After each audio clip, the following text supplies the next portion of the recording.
Nag-apply po kami sa Placewell Agency po bilang ako po, service crew. Sila naman po, waiter. Bali, pasok naman daw po yun sa hiring nila na hospitality worker po. Okay. Kaya Kailan po, yan? May Anong po. taon? Ngayon po, 2025 po. This year lang? Opo, this year lang po. Okay. Opo. So, Mayo. Opo.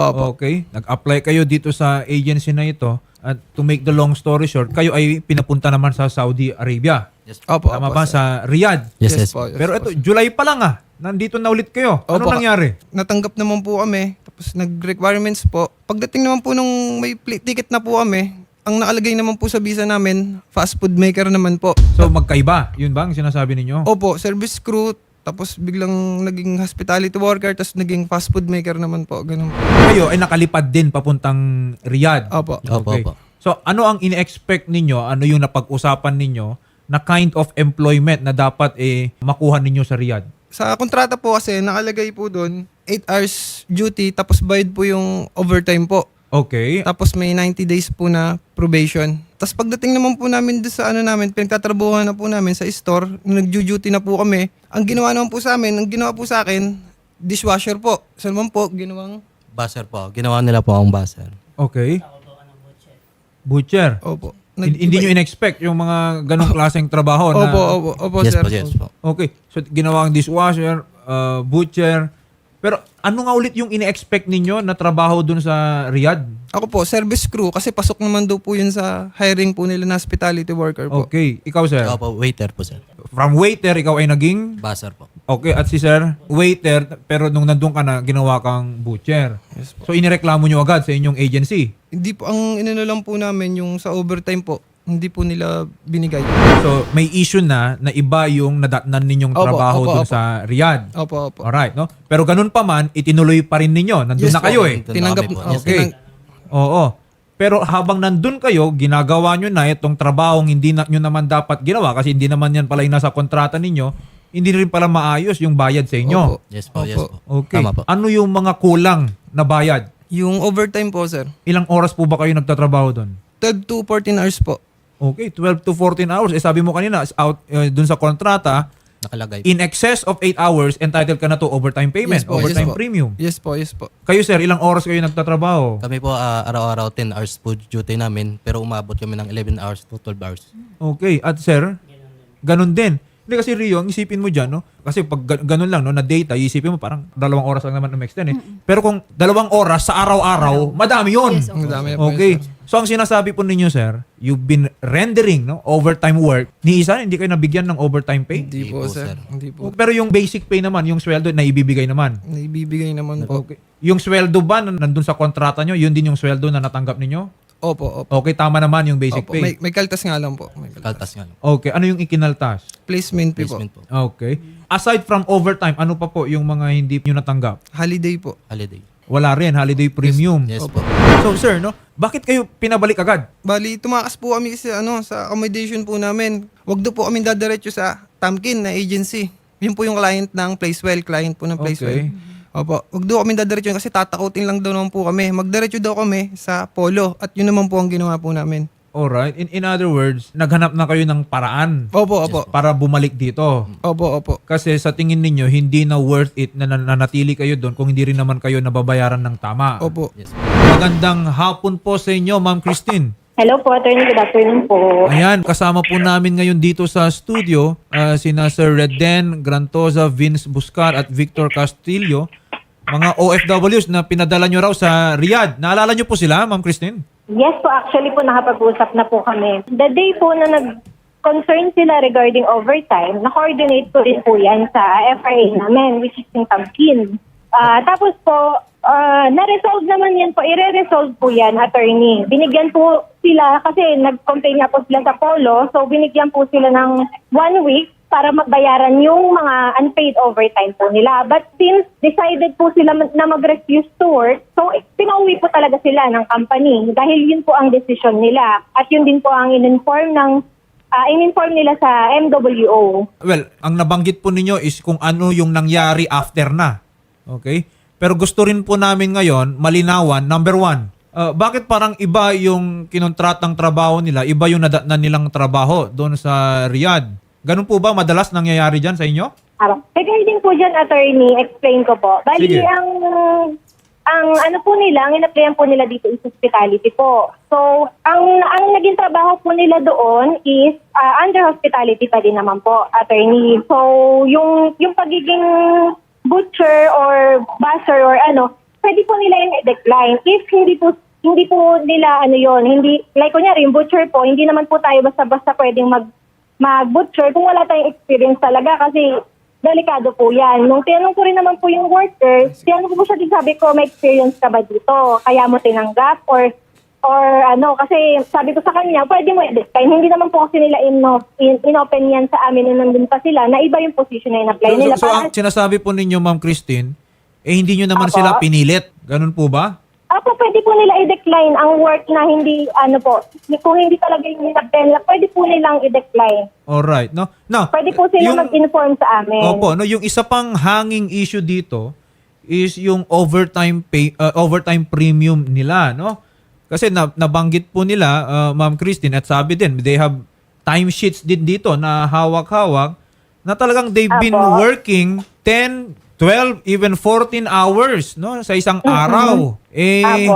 Kung ganun lang din naman pala yung number of hours na tinatrabaho nila, di nararapat lamang na they should be paid in excess Yes of po. 8 hours. Pero Apo. wala daw silang natanggap. Opo, kasi ito yung nag-decide po silang mag-refuse. Which is pinaliwanag rin naman po ng case officer yan sa MWO. Binigyan po sila, binigyan po rin, pinakausapan ko sila, na bigyan nyo ng 1 week. Mag-continue kayo, bigyan nyo ng 1 week yung company.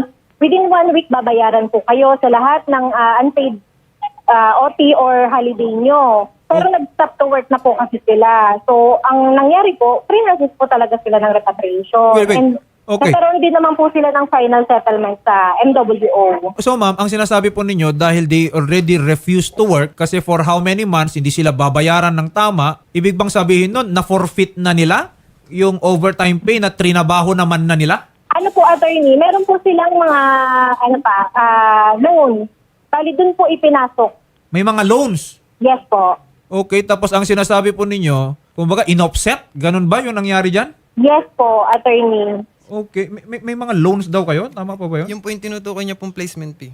Pinasalary deduct po namin yung placement fee. Okay, dahil yun na nga, no, dahil natigil na nga yung doon sa Riyadh, Saudi Arabia. Opo. So wala nang expectation. Kahit sabihin mo na babayaran mo through salary deduction, kung wala namang expectation na sasahod ka for the coming months, nakabalik ka na dito Opo. Ang ginawa, yun na lang yung ibinawas doon sa overtime premium nyo dapat. Opo. Nasa linya po natin ngayon si Attorney Bernard Olalia, ang Undersecretary for Licensing and Adjudication Services ng DMW. Magandang hapon po sa inyo, Attorney Bernard. Yes, good afternoon, sir. Sir, eto po bago lang sa akin ngayon nito, ang ating mga OFWs, they are entitled to their overtime premium based also on their contract. Hindi nila na-receive yun. Ang katwiran apparently ng kanilang agency is parang in-offset siya kasi meron pa silang utang na placement fee. Ano pong patakaran po patungkol sa mga ganyan usapin, Attorney Bernard? Una-una, yung narinig ko, there is a misrepresentation because the work that was given to the worker, is different from the one that is described in the employment contract. Yes, Magkaiba sir. yun so, isang napakalaking problema yun, misrepresentation yun. Pangalawa, hindi nasusunod yung usapin tungkol sa overtime, In excess of 8 hours, dapat meron silang overtime pay, That's another serious offense, So ito dapat inaayos ng agency ito, kinakausap ng employer at nang sa ganun maiwasan yung mga problema. Okay? Pero pwede din po bang gawin ng agency na i-offset na lang yung kanilang placement fee para hindi na maibigay sa kanila yung kanilang overtime premium? Bakit tayo mag-o-offset? Unang-una, karapatan ng OFW na matanggap yung kanilang tamang sahod. Correct. Opo. Oo. Dapat ayusin yan. Doon pa lang sa simula, may problema na nakikita ko, malaking problema yan. Dapat ayusin ng ahensya yan. Hindi dapat tumahantong sa ganyan. Bago umalis si worker, maayos dapat yung kanyang kontrata at pagdating doon, sakto yung trabaho at yung oras ng trabaho at pati yung overtime. Yes. So, Pagkukulang na ahensya. opo, so sir, nakikita niyo naman po, pati si Attorney Bernard Olalia, nakikita niya yung mga naging kakulangan, or naging irregularities doon sa pagdating niyo pa lang sa Riyadh. Yung trabaho na iba. Okay? Opo, opo. Yung sweldo, hindi naibigay ng tama. Yes po. Okay? Eh di, dahil nga dun sa naging kondisyon nyo, sitwasyon nyo dun, ang naging nakita nyong solusyon is bumalik na lang dito. Opo. Tapos ngayon, parang nakasama palalo sa inyo. Eh parang hindi nga naman tama pag ganun ang nangyari. Pero tama po ba, Attorney Bernard Olalia, dahil na-identify natin no, mga ganung klaseng irregularities, we should also start an investigation, no? At least, no, kung nangyayari pa rin ba yan dito sa mga ibang OFWs natin. Yeah, we request through the intervention of your office to endorse the case to us because we will definitely conduct an investigation in order to go to the bottom and determine the accountability and liability of the agency. No? We will welcome that. Ayan, opo ha. Attorney Bernard Olalia, i-refer po namin sila sa inyo. They will execute their statements para din makapag-umpisa na po tayo, no? These Yes. kinds of investigation. Oo, tama po yun. Oo. Yes. Sige yeah. po. We will do that. No? Thank you for referring this case to us, ma'am, sir. Sige po, maraming salamat po muli kay Attorney Bernard Olalia, ang Undersecretary for Licensing and Adjudication Services ng DMW. Ma'am Christine Espinosa, yung agency po ba ninyo talagang hindi willing o walang offer na bayaran na lang yung mga overtime pay or premiums nitong mga OFWs natin? Meron po kaming in-offer sa kanila ng financial assistance, attorney. Magkano po yon? Apo, kung kasama po ang ticket copy, attorney, ticket pauwi ng province po, attorney, na-offeran, sa pagkakaalam ko po, na-offeran po sila na 15,000 po. 15. Apo, Okay. yes po. Teka lang ha. Wala kasi silang computation, no? Sina Sir Reden, Apo. Vince at Victor. So, hindi ko masasabi ngayon kung sapat na yon, no? Pero kasi if they continued working for ilan? 2 years. months? 2 months. Every day, lumampas kayo ng 4 to 6 hours. Eh parang maliit yung 15,000 in 2 months. Baka naman pwede nyong dagdagan, Ma'am Christine. I-relay ko lang din po sa management, attorney, kasi yan yung last amount na binigay po sa akin. Okay. Sir Reden, Vince at Victor, kayong tatlo lang ba yung involved dito? Yung sa totoo lang po talaga, 11 po kami na pumunta po ng polo.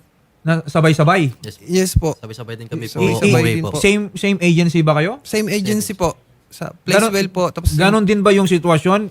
Iba yung trabaho, iba hindi nabibigay ng tama yung sweldo? yes po, wala din po silang rest day. Yung iba walang rest day po, walang day off. Pero fix pa rin po yung sahod nila sa isang buwan. Okay, no? So there are labor standards violation. Siyempre, ang magko-control dyan is kung ano yung naging kontrata po ninyo. Pero alam mo, sa atin, meron tayong standard terms para sa ating mga OFWs. And definitely, hindi pwede dyan na wala silang rest day. Slavery na tawag dyan, Rio, kung hindi mo man lang bigyan ng pahinga itong ating mga OFWs. Ganito ha, we will closely coordinate with this. Pero definitely, 15,000 pesos is unacceptable. Sobra, Okay? Pero mas makakatulong din no if you make the necessary computations na rin para malaman natin yung figures na claim po ninyo. Okay? Kasi kung sa ngayon yan lang yung claim natin, okay, hindi ko naman din na downplay no. Ang sinasabi ko lang is dapat may figures tayo para din malaman natin kung paano mas madali natin malaman kung ano yung solusyon diyan. Oo, Okay? po, sir. Kung na-compute ninyo na you are entitled each to let's say 40,000 pesos o at least meron silang Saan ang amount, 'di ba, na kumbaga pag-isipan kung ibibigay na lang nila sa inyo yung 40,000 pesos. Otherwise, no, meron din naman tayong remedy. Narinig niyo naman kanina si Undersecretary Bernard Olalia. Alright? So, Ma'am Christine, sana maayos nyo na lang ito. Ilan na lang naman itong mga OFWs natin. Pero still baka yung mga iba, no, the rest dun sa 11, baka napilitan na lang din out of circumstances. Gusto na lang nilang makauwi. Opo. Okay? Pero sana, Ma'am Christine, no, maayos po ninyo ito. You give them what is due to them. Trinabaho naman nila yan. I think Yes po, attorney, i-relay ko din po sa management. Okay. Sige Ma'am Christine Espinosa, ang welfare officer po ng Placewell International Agency, no? Definitely, sir. Apo. Narinig nyo po kanina, kung ikaw ay nag-render ng overtime work, dapat bayad ka doon. Yes po. Okay? Kaya kayo na naghahabol ng overtime work, dapat nga hindi na hinahabol yan, Rio. Opo, dapat binibigay Okay? po yan ng Binibigay kusa. na yan kasi karapatan mo na yan eh. Okay? At kung hindi nila ginawa yon, narinig nyo rin naman kanina kay Yusek, we will initiate an investigation patungkol po dyan, ha? So, dun po sa kabilang studio, kakausapin po namin kayo no ano yung mga gagawin po natin, ha? Yes po, thank you po. Okay, sige po ha. Si Sir Reden, Vince at Victor, maraming salamat po sa inyo. Thank you po, Maraming sir. salamat Thank you po, ma'am. Thank you po, sir.